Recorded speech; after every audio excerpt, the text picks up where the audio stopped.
Koer vaatas, kuidas joogitops hääletult mööda jõge edasi liugles. Siis vaatas ta Varese poole, kes rahul olevalt pargipingi selja toel istus, sulgi turritas ja pead keerutas.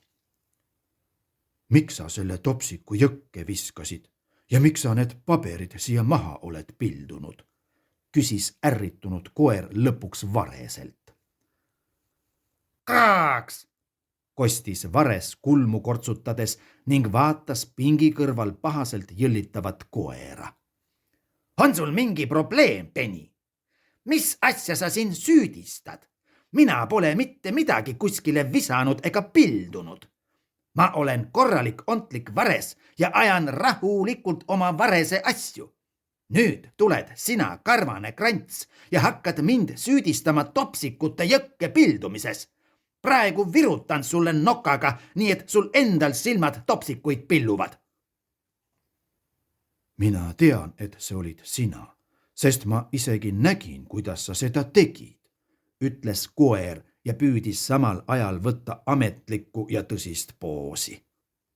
Sina võid arvata, mida sina tahad, kraaksatas Vares vahele, aga mina sinu süüdistusi ei pea kuulama. Ma ei pea sind üldse kuulama. Mis sa siin seisad ja vahid? Kus su peremees on, et sa siin oma pead uitad ja korraldad? Kas sa ei peaks mitte nööri otsas olema ja vaguralt oma isanda kõrval lonkima? Mis sa vaidled? Ma ju nägin, kuidas sa prügikasti peal istusid. Seejärel sealt pabereid, kotte ja muud prahti ükshaaval välja kiskusid ja maha loopisid, ütles koer, raputas ennast ning tegi asjaliku tiiru ümber prügikasti, mis pingi kõrval seisis. Näed, praegugi on siin veel üks karp ja kahvel muru peal, lisas ta, kui oli oma inspekteeriva tiiru lõpetanud. Kuule ära sina nüüd siin nii tähtsaks ka mine. Mis pargi korraldaja sa enda meelest õige oled? Ja kui tõmbasingi ühe paberi sealt kastist välja, sellepärast ei pea siin veel kisa tõstma ja maailma lõppu kuulutama. Tahtsin lihtsalt vaadata, kas ehk maitsev palake pole paberisse jäänud. Mina soovin endale sammuti vahest head paremat lubada. Mis sinul viga? Peremees paneb sulle kõik kopsikuga nina ette. Sul pole muud vaja teha, kui kõik endale 3 tõmbega sisse lahmida ja jälle on tore olla. Liputad saba ja saad veel kiita ka, et süüa oskad. Aga mina pean vaeva nägema, otsima ja leiutama. Mulle ei too keegi midagi potiga ette, ütles Vares ja turtsus endamisi. Ta kõndis pingi seljatoe peal edasi-tagasi, saatis koera poole kord halvustavaid ja siis põlastavaid pilke. Korraks isegi välgutas ähvardavalt nokaga koera nina suunas. Jõkke, pole ma üldse midagi visanud, jätkas Vares, kes oli veelgi julgust juurde kogunud ja asus nüüd juba enesekindlalt ennast kaitsma ja õigustama. Kõik paberid laotasin ilusti siia prügikasti kõrvale kenasti ritta. Pealegi käib siin kojamees ja korjab need jälle kenasti kokku ja viib need oma autosse ja sõidab oma koormaga minema. Mis vahet seal siis on, kas ta võtab need kastist või maast? Selgita seda nüüd mulle sina 4 jalaga karvatank. Nii, nüüd on suu kinni. Midagi tarka ei oska sa rohkem lisada. Tahtsid siin lihtsalt tähtis brigadir olla ja pargi elaniku kallal hambaid teritada. Ma ei tahtnud midagi teritada, püüdis kimbatusse jäänud koer ennast õigustada. Sa võid just selle prahi siia kasti ümber ilusti ritta seada, aga siis tuleb tuul ja keerutab selle kõik laiali. Ja siis tuleb uuesti tuul ja lennutab selle juba veel rohkem laiali. Ja siis see sama tuul tõstab ja lennutab selle prahi jõkke.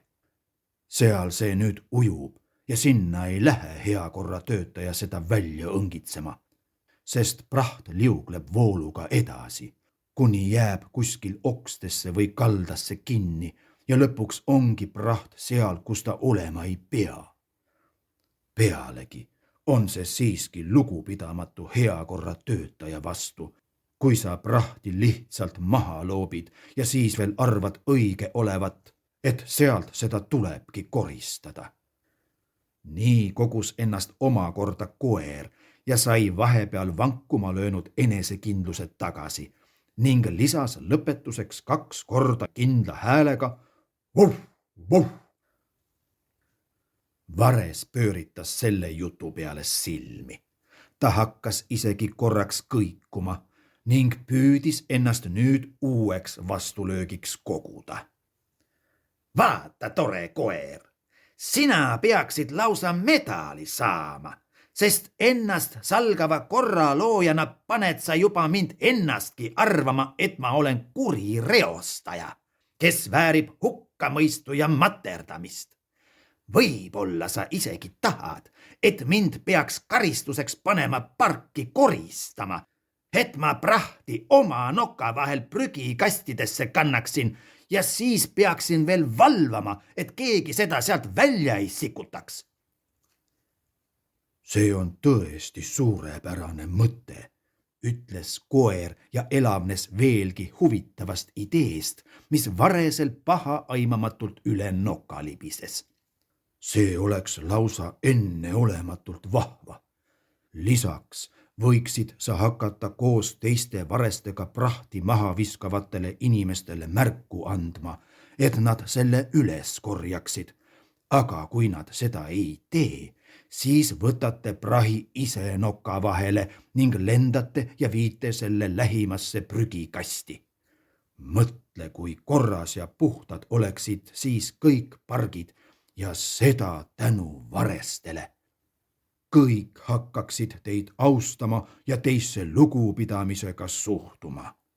Saaksite kiita ja tunnustavat tähelepanu.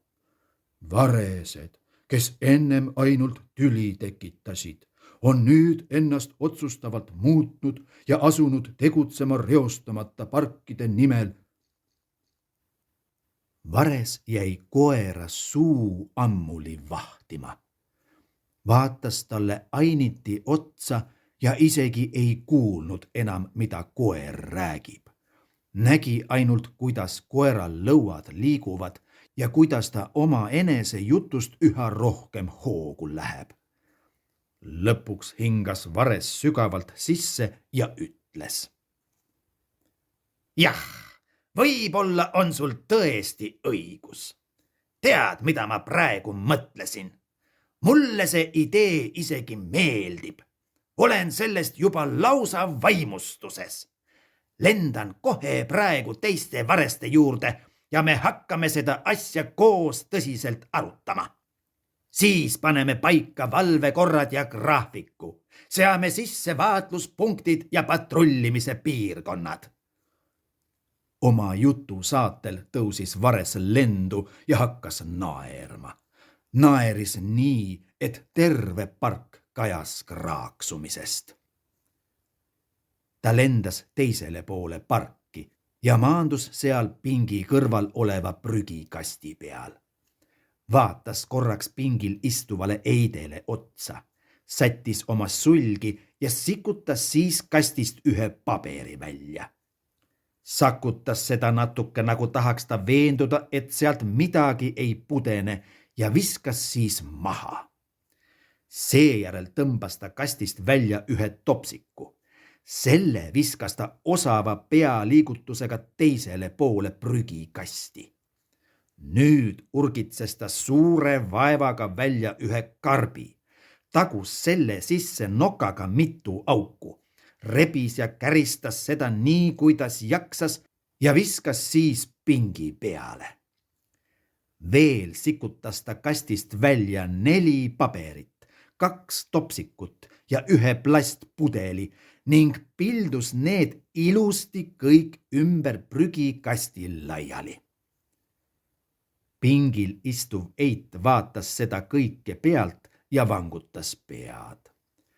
Haaras siis oma jalutuskepi, ütles kõss, kõss ja vehkis kepiga peletavalt Varese suunas. Selle peale tõusis Vares õhku, kraaksatas kõva häälega ja lendas laia lõbusa kaarega järgmisele prügikastile.